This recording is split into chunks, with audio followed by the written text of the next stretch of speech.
Sophie? Sophie coming out? No, not yet. Oh. Sophie, yeah, maybe Sophie. Yeah, there she is. Yeah. If your Instagram feed or any social feed is blowing up with memes of Tyra Banks and clips from the Netflix documentary Reality Check Inside America's Next Top Model, then join the club.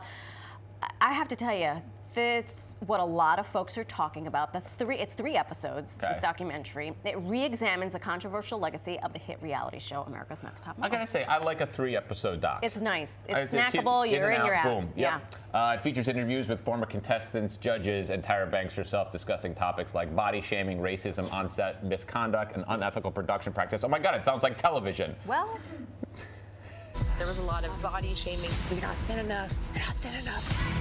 We are actually going to switch your ethnicities. Ooh, baby girl, baby girl. Things get crazier and crazier. Going to get a medical procedure as part of a makeover. Look at my teeth. Horrific.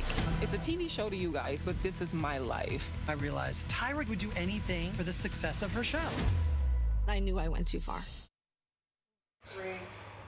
Wow. Joining us now is Sophie Sumner, a former contestant on Britain's Next Top Model, where she finished runner-up before going on to win America's Next Top Model season 18.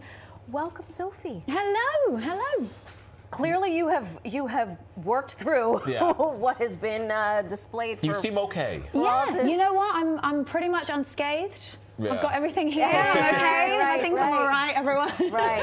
Have you watched the documentary? Okay, so I did. I actually watched the final 2 episodes last night, and even going through it, I was watching it and I was really taken aback. I was like, oh my gosh, we had some inkling of what was going on, but not to the extent of what was voiced on the documentary. I was gonna say, did you see anything going on with any friends or anybody that was on the show with you or anything like that? Well, I think more when I was on the show, I was super interested in production, and I was looking around and I was like, something just feels kind of off. You know what I mean? Like the mood. Yeah, exactly. Walked around and all the stage. Why is the director weeping? Yeah, I was like, Ken, look, what's going on? But it just had like this kind of heavy feel to it in a way, and I remember feeling that at the time, and then watching it back, you go on to hear that basically after my season is when they let everyone go. Right. Yeah. Mr. J, Miss J, Nigel, and those were her friends for years. Like it really was. I was all tears. I mean, I cry at everything. Give me a Pixar movie and I'm like, whoa. But I was really, it was upsetting. I bet. Is this doc more like production was a disaster or like the models were mistreated or both? Everything. Both. It was everything. I've watched one episode and I was taken, to your point, I was taken aback. I was like, huh. It was everything together, yeah. It was a whole melting pot of. Do you say that's fashion though? I mean, that's the way it's. I mean, people praise Lagerfeld and Anna Wintour and all this other stuff. I mean, these are not the nicest, fluffiest of people. Right. Yeah, you know what? There's some of it that you look back and right at the beginning as well, you're like, oh yeah, that really happens. You really do go-sees. You really, and you do really get judged. I used to like go into my agency and they'd be like, watch your hips, or you know what I mean? Right. So that really happened, or your skin, or this. So a lot of it was real.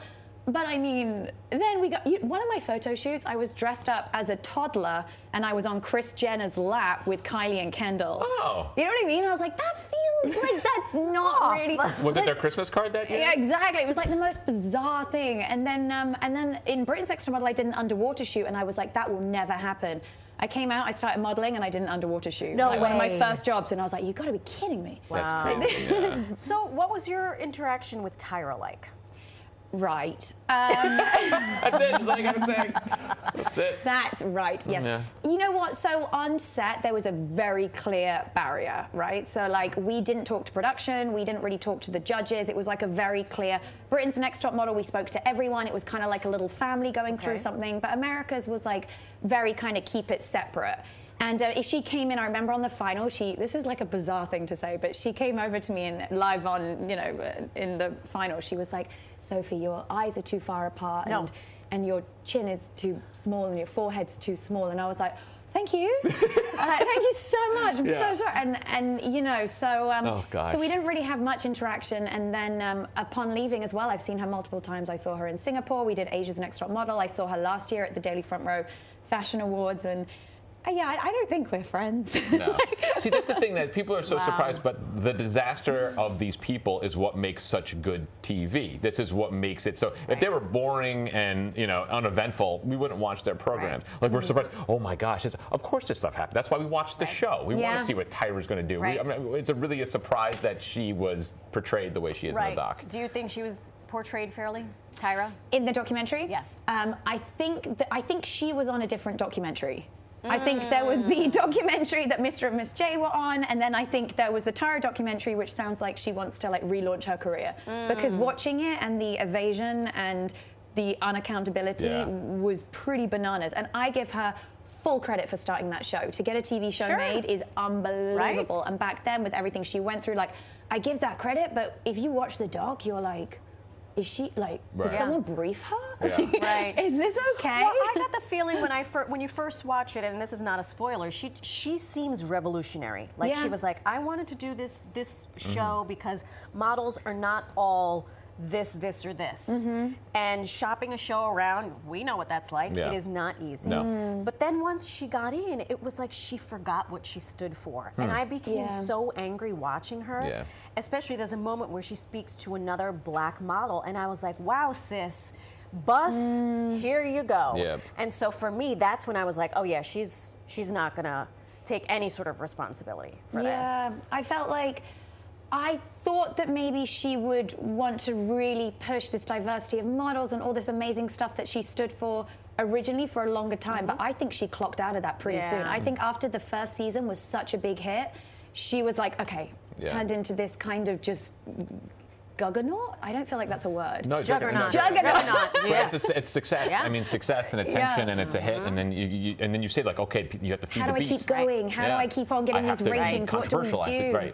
Exactly. But I do remember, like in the makeovers, I remember going in, and I was signed to a modeling agency at the time, and they were like, I just knew they were going to like shave my head. And so I'd said prior to going in, I was like, in my contract was like, you can't really touch me in the makeover. And of course I went in, and they were like, we're going to take off all your hair. And I was like, you can't kind of do that. But well, Kris Jenner's here. She wants you on your lap again. Yes, exactly. It's a Christmas card. It's like we're doing a holiday card this year. What an absolute like unhinged photo shoot. Yeah. Loads of fun, but if you could do it all over again, would you have done it? Yeah, totally. Yeah. I would. Listen, I flew to Los Angeles. I was 21 years old. I'm from the countryside in England. I did these insane photo shoots. I went to Macau. I traveled the world. I moved to America afterwards. Like, I would, but I did have this knowledge. I had done Britain's Next Top Model. I came second, and I knew that that wasn't going to make me. After Britain's Next Top Model, I had to waitress. Like, I didn't get an agency. No one wanted me. That is so Reality crazy. TV and Instagram wasn't a thing, you know? Like, people just, it wasn't, they like did not want reality TV stars as models. So I knew that going into America. So I was like, I'm just going to have fun. So I did. But obviously on the documentary, when you watch it, you will just see other people's stories are so different. Heartbreaking. Yeah. Heartbreaking. By the way, of all the places you mentioned, I'd rather be at the countryside in England over LA and everything. Same. Yes. That's where I want to be. I'm going to go to a pub. Yes, yes. Roast pint. dinner on a Sunday, I'll take you. Sophie, thank you so much Thank for sharing you. that Thank story you. with us. It's fantastic. Unbelievable. Make sure you check out Sophie on Amazon Live, where she hosts a weekly chat show. It's called Tea with Sophie. Also, make sure to follow her on Instagram at Sophie Sumner 8.